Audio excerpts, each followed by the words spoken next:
Welcome to EPG Pathshala. We all know that we are a developing nation. But are we really catering to the rural and to the very cornered part of our life? It's a question that we really need to ponder. It's not only the government who's responsible for it, for sure. Here we have another friend who's welcoming the rural as well as the urban intake and the urban collaboration, and that is ICT, that is Information and Communication Technology. Indeed, we have become boundaryless. Indeed, we've become one. We've become closer. But sitting at one part of the world, we know what's happening in the United States. We know what's happening in the other part of the world. But do we really know what's happening just besides in the neighborhood? Are we really aware of how exactly the life in the rural are still? We don't really. Or even if we are aware, we're not really concerned about as to do we really need to make any changes, any efforts to bring about an amendment in the quality of their life. But with the advent of information and communication technology, things have actually revolutionized. They have the access to education. People don't really have to bother about money and finance anymore. And in this particular module, we shall be seeing how ICT has not just changed the lives of those who can afford the education, but also for those who cannot afford education in terms of money, finance. We believe in education for all, and ICT is exactly doing the same. Let us now understand certain pointers that we have for this particular module. Rural areas often lag behind in terms of essential infrastructure, services such as transportation, health, education, and government services. This creates a political as well as the ethically unacceptable inequality of services and opportunities for rural populations, which prevent them from participating appropriately and fully in socio-economic and political life of the nation. Sadly, but rural isolation and deprivation is still continuing. The concept of good government implies accountability, transparency, participation, and openness. ICT can strengthen the role of each governance pillar in rural development. It can facilitate speedy, transparent, accountable, efficient, effective interaction between the public, citizens, business, and other agencies. Now, let us go through the impact of information and communication technology on rural development. First, encourage social transformation. One of the main reasons for inequitable distribution of economic gains between the haves and the have-nots is the gap in access to information. ICT plays an important role in bridging this gap. Access to information is of fundamental importance to any developmental process. The recent development of ICT is greatly facilitating the flow of information and knowledge beyond the borders of socio and economic status. ICTs are now widely recognized as a critical tool to tackle developmental issues, which ultimately leads to social transformation. Second, ensuring a better quality of life. Indeed, it provides important commercial, social, educational benefits. By expanding the use of government services, ICT strengthens the livelihood opportunities for rural India. ICT helps to access to markets, health, and education. Hence, it ensures a better quality of life. 3. Strengthening the information base for the rural communities. ICT initiatives may be designed to provide access to the information about their rights, entitlements, and the availability of various government schemes and extension services. Fourth, implementing rural development initiatives. ICT plays a crucial role through demand-driven information communication services. ICT addresses the information gaps and blockages by strengthening the decision-making capacity of the rural poor, as well as the resource institutions of every rural community. Fifth, enhancing people's participation in nation-building process. Communication technologies mobilizes people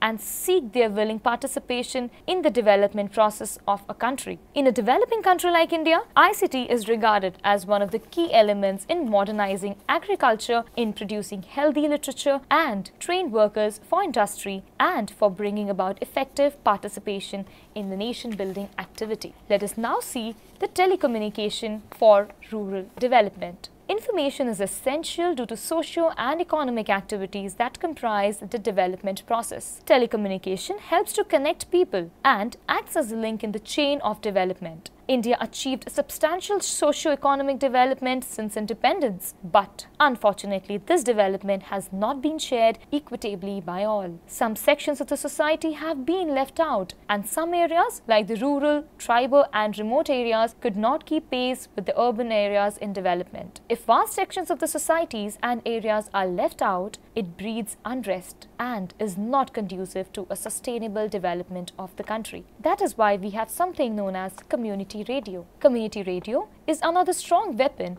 to catalyze the process of socio-economic development of rural population through creating awareness among beneficiaries about government policy and programs, facilitating them to understand the procedure to secure benefits of these programs and easy access to public services and seeking redressal of their grievances. Indeed, community radio is a blessing for all. Community radio is a participatory medium through which information is communicated to the rural communities. In the different parts of the world, community radio is also referred to as rural radio or cooperative radio or participatory radio, alternative radio, popular radio, educational radio, community FM, association radio and bush radio as well. The basic characteristic of community radio is that community owns it to serve the needs of the community. Most significantly, it is the participatory nature as people actively take part in formulating the station's policy, strategy and program content. Community radio presents opportunities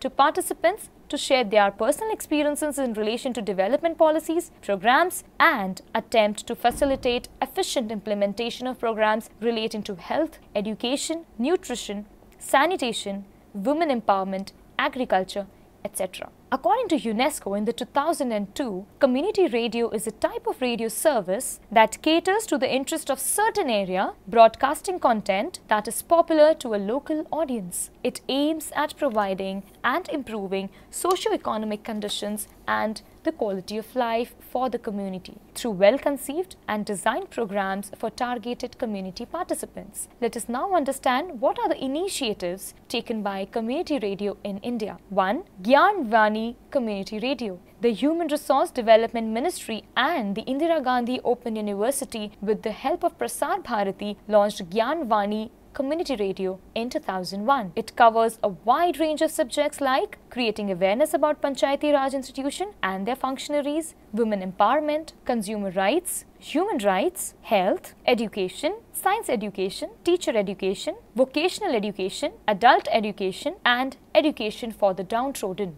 Next is Uttarakhand Community Radio, which is also known as Kumaon Vani. It was launched by the Energy Resource Institute on March 11, 2010 in Mukteshwar with a radius of 10 kilometers and covering 20 villages broadcast programs on environment, agriculture, culture, weather and education. Third is the Radio Active, which was established in the campus of Mahavir Jain College, Bengaluru, covering the entire city. It transmits daily 3 to 4 hours programs focused on environment, women empowerment, children in need, animal welfare, disabled persons, human rights persons' welfares, besides committed to educate the children of migrant construction workers and focus on development and welfare of the laborers in general. Now, let us move further to a new concept that is rural telephony. This belongs to telecom grade.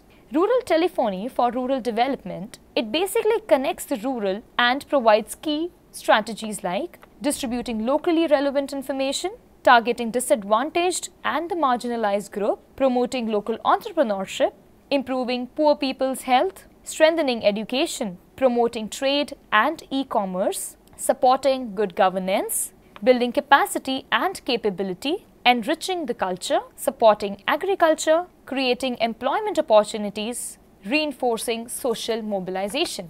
Let us now focus on some of the other ICT related projects. 1. E-Panchayat. Technically speaking, E-Panchayat system is web-based and end-tired and functions like application service provider, enabling panchayat level digital services for all the stakeholders. The stakeholders are nothing else but the citizens, elected representatives, Gram Panchayat officials, the government and the knowledge workers. But it should not be merely perceived as an ICT-enabled system of governance. that provides public services on demand. It promotes virtues of good governance and deepens democratic values in society. It creates an environment in which people feel empowered, establishes a system that ensures people can easily avail their fundamental rights to information, and broadens the scope of local government. The process of e-governance has already been started by the Government of India, and they have decided to open 1 lakh common service centers across the country under any GP in order to make all government services accessible to the common man in his locality, and also ensure efficiency, transparency, reliability of such services at an affordable cost to realize the basic needs of a common man. Now, the Government of India has initiated the process to equip all the Gram Panchayats with computers or provide access to computers with broadband connectivity. All Panchayats at all the levels need to be equipped with computing hardware and connectivity over the next 3 years. The approach would be first used in the kiosks,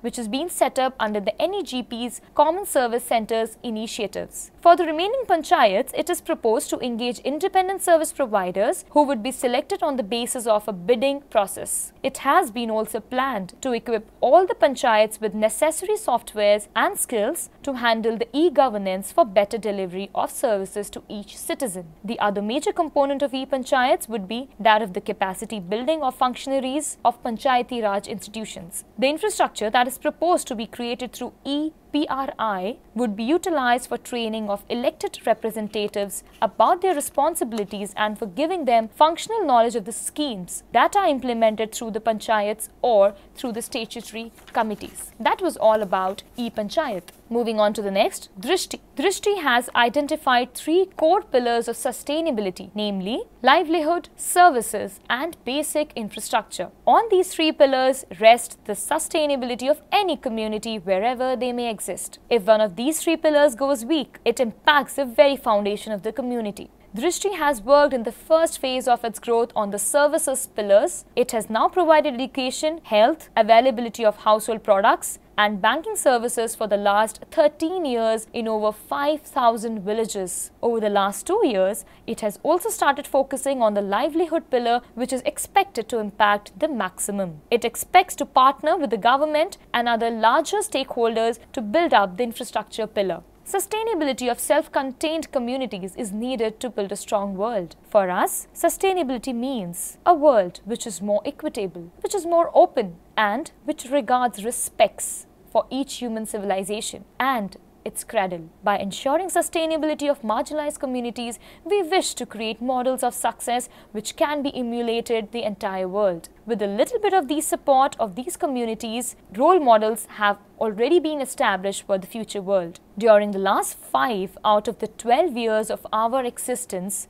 Drishti has developed a home-ground, low-cost, last-mile distribution network, mostly catering to the packaged product needs of a small to medium villages. Indeed, it has done a lot in order to sustain these rural communities. The third aspect is the E-Mitra. E-Mitra is Rajasthan state government started projects in the year 2002. It was started to deploy the IT-enabled benefits. 2 projects came into existence, namely E-Mitra and Jan-Mitra. Jan-Mitra is an integrated element platform through which the citizens of Rajasthan can avail the benefit if getting the desired information regarding any government department. It has not only helped the government by reducing the burden of attending every cell, it has also reduced the waiting time for the service and has led to provide comfort to each citizen. Lok Mitra is an urban electronic governance project which was launched in the Jaipur city in the year 2002, which helps the citizens to pay their bills online to save the waiting time. That was about E-Mitra. Moving on to the fourth aspect, land records computerization. The project is a collaborative effort with the Ministry of Rural Development providing funds to states for the data collection and site preparation, etc. States like Madhya Pradesh, West Bengal, Orissa, Uttar Pradesh, Sikkim, Andhra Pradesh, Pondicherry are already in an advanced stage of computerization of land records. Various kinds of land records software operational in different states like Karnataka, Tamil Nadu, E-Dhani in Goa, and Apna Khata Rajasthan, E-Dhara in Gujarat, Bhumi in West Bengal, Hem Bhumi in Himachal Pradesh, etc. are already under the work. Moving on to the next, we have Lokvani. Lokwani is another e-governance effort initiated by the district administration of Sitapur, that is Uttar Pradesh, in collaboration with NIC. Lokwani provides citizens an opportunity to interact with government without actually visiting the government office. The Lokwani network is spread across all the 6 tehsils and blocks of Sitapur. The services provided through the kiosks include information about various government schemes, forms, list of old age pensions, list of scholarship beneficiaries, allotment of food gains, allotment of funds to Gram Panchayat, land records, etc. With this, we have seen that there are so many options that the government is already functioning at. So you see, ICT has actually revolutionized, and now we need to be happy for the fact that rural and urban, we are all together. And let us not forget one thing, that where we are accessing the information of others, we are also providing and helping others to educate. Education for all. After all, that is the motto of all of us. Thank you so much.